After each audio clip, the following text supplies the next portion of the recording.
আমরা অন্তর্বর্তী সরকার বিশ্বনন্দিত একজন সরকার উপদেষ্টা আজকে যাকে পেয়েছি, আমরা মনে করেছিলাম আমাদের আন্দোলন করতে হবে না, আমাদের কথাগুলো বৈষম্যের বিরুদ্ধে যে লড়াই হয়েছে, বৈষম্যের সেই লড়াইয়ের বিরুদ্ধে আজকে সেই ফসলের সরকার আমাদের কথাগুলো ভেবে দেখবেন। কিন্তু দুর্ভাগ্য আমাদের জাতি, শুধু ওই উপদেষ্টারা দেশ চালায় না, আজকে আমরা সবাই সরকারি, মান্না ভাই বেসরকারি, আর সাকিব ভাই বেসরকারি।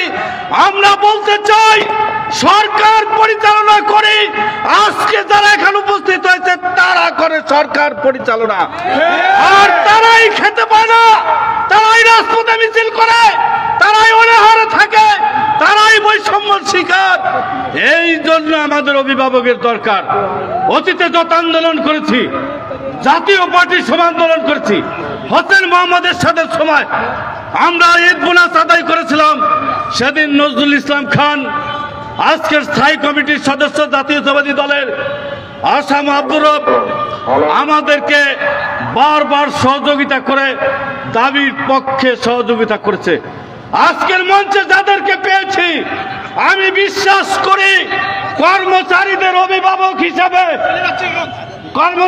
অভিভাবক হিসাবে মান্না ভাই, জুনায়েদ ভাই যদি আমাদের দাবির পাশে থাকে, অবশ্যই আমাদের দাবিগুলো আদায় করা হবে। আমি এই আশা রেখে তাদের প্রতি দায়িত্ব দিয়ে আমাদের 7 দফা বাস্তবায়নের লক্ষ্যে আপনারা প্রস্তুত থাকুন। অনেকে বলেছেন শাহবাগ যাবো, আমরা শাহবাগ যাব না। আমরা সমস্ত বাংলাদেশ 48 ঘন্টা ক্রস করে দিলে আমাদের দাবি দিতে বাধ্য সরকার, বাধ্য।